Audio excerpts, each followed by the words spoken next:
Morning students. अपन पढ़ रहे थे जापान के संविधान। ठीक है, जापान के संविधान में अपन ने पढ़ा है कि सम्राट की क्या स्थिति है, सम्राट के क्या कार्य हैं।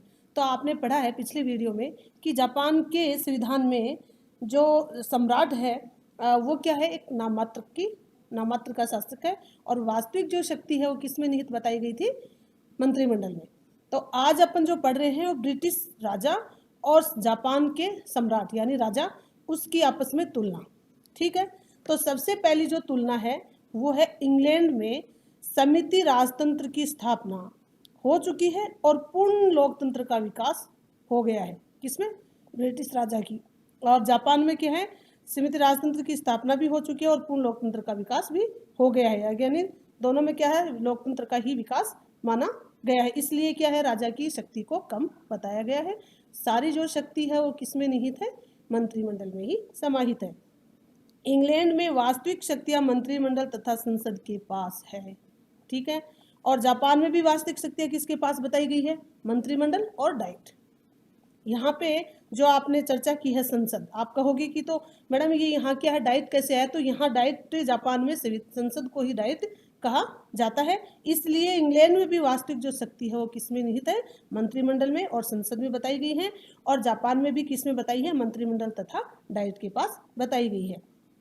इंग्लैंड में सम्राट राज्य करते हैं परंतु शासन नहीं करते, और जापान में सम्राट राज्य करते हैं परंतु शासन नहीं करते। दोनों में सेम तुलना है, सेम है। तो इंग्लैंड में सम्राट वैधानिक अध्यक्ष हैं और जापान में सम्राट वैधानिक अध्यक्ष बताया गया है, अध्यक्ष ही बताया गया है। इंग्लैंड में पैतृक राजतंत्र है।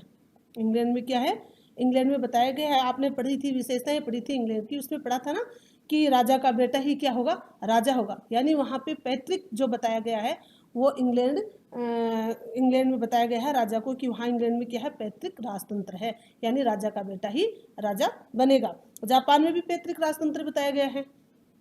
इंग्लैंड में उत्तराधिकार का कानून संसद द्वारा तय होता है।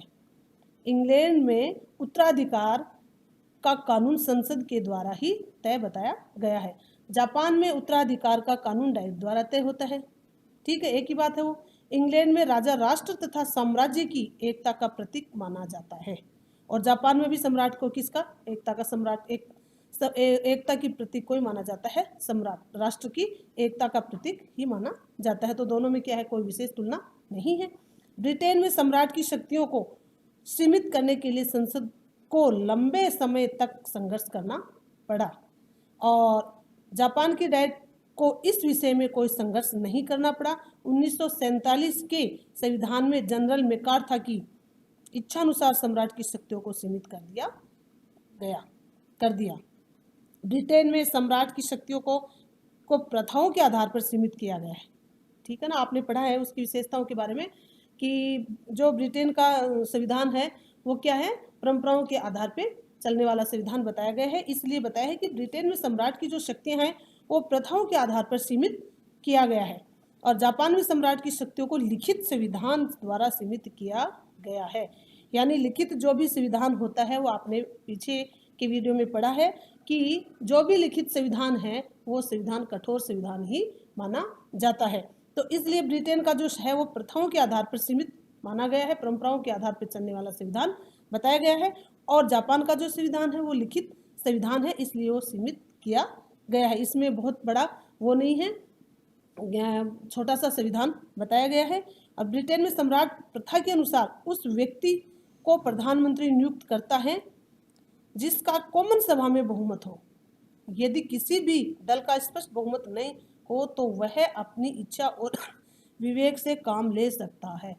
ठीक है बताया गया है कि यदि वो कॉमन सदन से बहुमत लेके आया है तो ही उसको मंत्रिमंडल प्रधानमंत्री बनाया जाता है, अन्यथा राजा भी उस पद को संभाल सकता है, अपने विवेक से भी काम कर सकता है।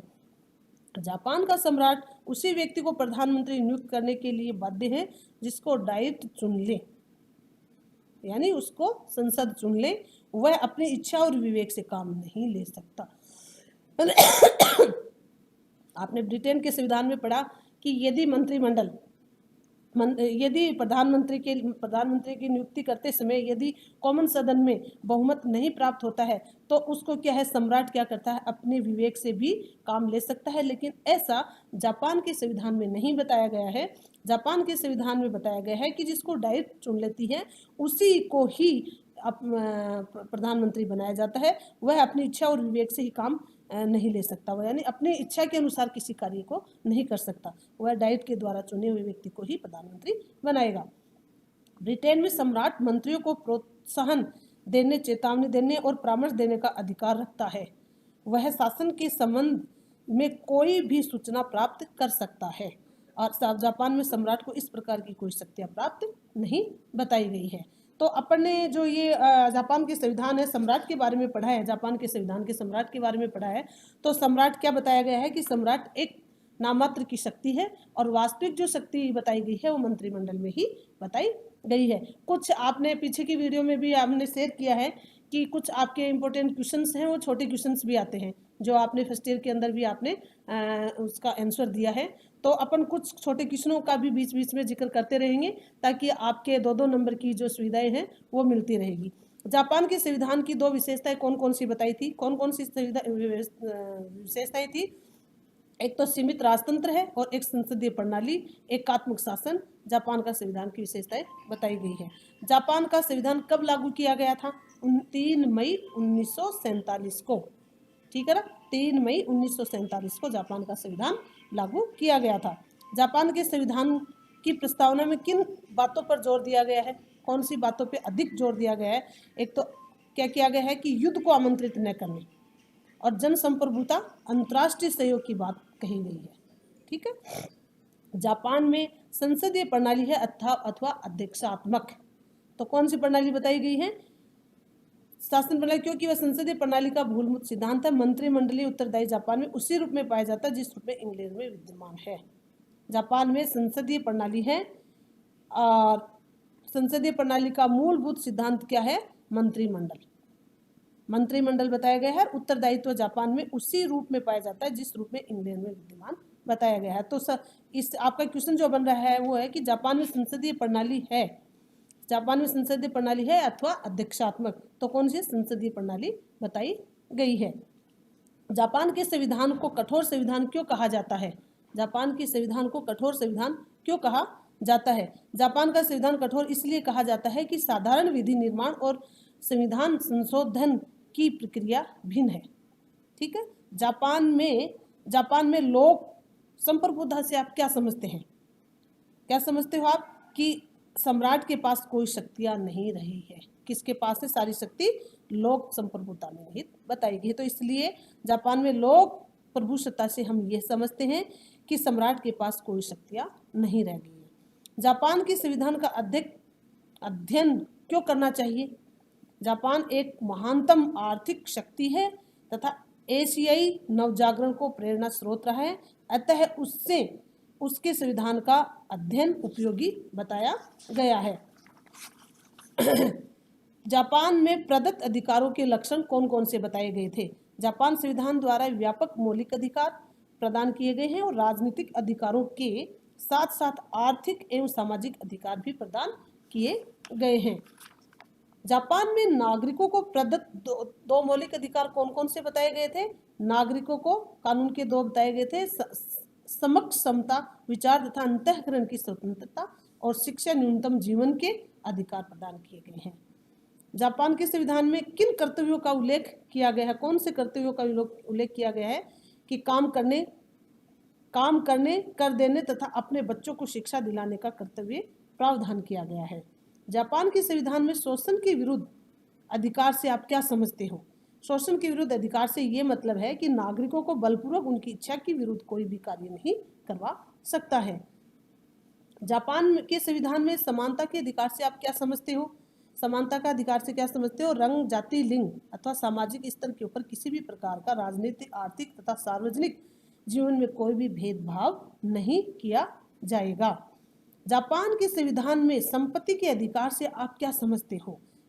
लोगों को संपत्ति रखने का अधिकार है, लेकिन बिना मुआवजे दिए किसी की भी संपत्ति को राज्य रखने नहीं देगी, हस्तक्षेप नहीं करने देगी। जापान के सम्राट के दो कौन से कार्य शक्तियां बताई हैं? जापान के सम्राट के दो कार्यपालिका शक्तियां बताई, कौन सी बताई गई हैं? डाइट के प्रस्ताव द्वारा अनुशंसित व्यक्ति को प्रधानमंत्री नियुक्त करना, समान सूचक उपाधियां प्रदान करना, राज्यों के मंत्री और कानून द्वारा उल्लेखित अन्य अधिकारियों की नियुक्ति तथा पद से प्रमाणित करना। जापान के राष्ट्र सम्राट की दो विधायी शक्तियां कौन सी बताई गई हैं? तो सम्राट की विधायी जो शक्ति है, डाइट के सत्र को बुलाना, कार्यकाल की समाप्ति पर प्रधानमंत्री की सिफारिश से प्रतिनिधि सभा को भंग करना, मंत्रिमंडलीय आदेश तथा संधियों को लागू करना। तो अपन ने कुछ इस तरह के क्वेश्चंस पढ़े हैं। ये क्वेश्चन आपके इंपॉर्टेंट क्वेश्चन होते हैं। इनमें से आपके 20 नंबर का क्वेश्चन आता है और उसमें आपके 2-2 नंबर के क्वेश्चन होते हैं। तो इसलिए इन क्वेश्चन की भी आप तैयारी साथ साथ में करते रहोगे। तो आज अपन ने जापान के सम्राट की ब्रिटिश राजा से तुलना पढ़ी है कि ब्रिटेन के राजा क्या है और जापान के सम्राट की क्या तुलना है। तो समकक्ष बराबर सी ही बताई गई है। तो इसलिए अपन ने पीछे जो पढ़ा है वो है सम्राट की राजा से सम्राट ब्रिटेन और जापान से क्या बताई गई है, उसकी तुलना बताई गई है।